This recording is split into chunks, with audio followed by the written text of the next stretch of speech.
Pour ce cycle de catéchèse sur le Concile Vatican II, je m'appuierai sur un petit livre que j'ai commis il y a déjà 10 ans, c'était en 2015, précisément pour le 50e anniversaire du Concile Vatican II, un livre qui a été publié aux éditions Artege et qui s'intitule Vatican II, le Concile en question au pluriel, car il s'agissait de reprendre l'événement du Concile et les textes principaux du Concile Vatican II sous forme de questions-réponses, d'une certaine manière dialogique.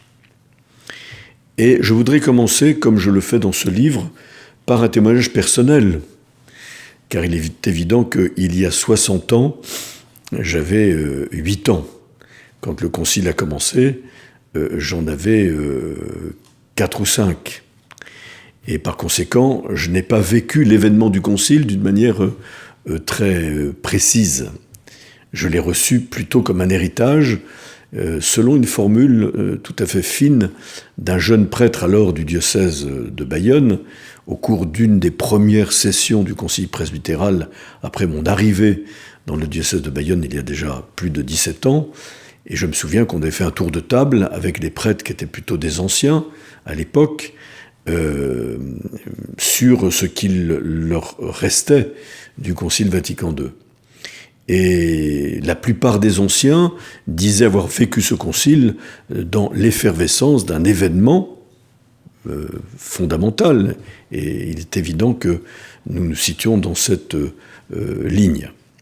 Mais un jeune prêtre, lui, prenant la parole, dit les anciens ont vécu le concile comme un événement, mais pour nous c'était moins un événement qu'un héritage. Voilà, nous avons hérité du concile. Et nous avons hérité du concile à travers les textes qui ont été promulgués au terme du concile et qui doivent être lus évidemment dans l'esprit, qui est l'Esprit Saint, qui anime toute réunion aussi solennelle des évêques du monde entier convoqués par le pape. Mon témoignage personnel tout de même, comment j'ai approché le concile comme un héritage. C'est vrai qu'en 1969, j'avais 12 ans, j'étais en classe de 6e et je me préparais à ma profession de foi. Et c'est à ce moment-là d'ailleurs que la réforme liturgique issue du concile a été promulguée. Et je me souviens, comme un enfant curieux des nouveautés, ayant en main ce missel périodique nouveau que je lisais avec avidité pour me préparer à la messe du dimanche à laquelle nous assistions en famille. Au moment de mes 12 ans, préparant la profession de foi, je me souviens que la catéchèse qui nous était donnée dans un établissement d'enseignement catholique, où j'étais évidemment inscrit, était quand même assez pauvre.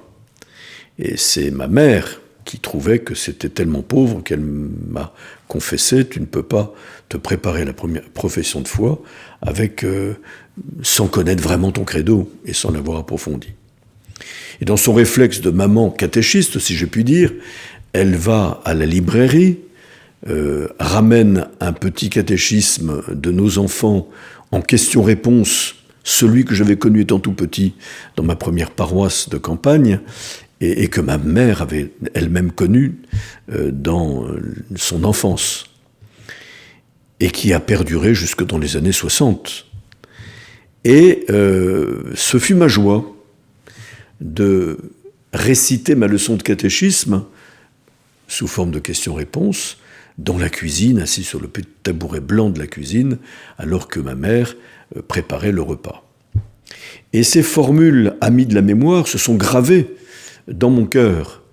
Et j'ai fait l'expérience, je pense, à cet âge-là, de ce que le Concile appelle, et qui est un principe décisif dans la vie de l'Église, le sensus fidei, le sens surnaturel de la foi. Je me souviendrai toujours qu'arrivé à Paris en classe de 4e, j'allais dans ma paroisse et j'étais profondément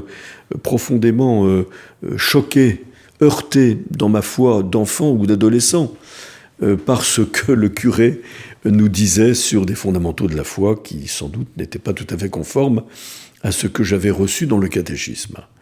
Et je sentais qu'il y avait quelque chose qui ne passait pas. Jusqu'au jour où je pense que j'étais en seconde, je me suis demandé, mais qui m'enseignera la vérité? Vous voyez, c'est une question importante qui touche tout homme à un moment ou un autre de son existence. Et on m'a dit, mais vous savez, le pape, c'était Paul VI à l'époque, tous les mercredis fait le catéchisme. Sur la place Saint-Pierre ou dans la salle des audiences appelée aujourd'hui Paul VI, il donne une catéchèse tous les mercredis à un public souvent très nombreux et international. Eh bien, abonne-toi à cette feuille bleue de chez Teki, à l'époque, et toutes les semaines, tu pourras lire la catéchèse du pape. Et ce fut ma joie aussi, de voir comment ma foi entrait en résonance avec cet enseignement limpide que le pape nous donnait sur les fondamentaux de la foi et de la vie de l'Église. Et je me rappelle même être allé voir mon curé en lui disant « le pape, il dit pas comme vous ». Et vous imaginez bien que cet adolescent effronté de 15 ans fut renvoyé dans ses buts assez sèchement par le curé, pour lequel je prie aujourd'hui, car il doit être là-haut, au balcon du ciel.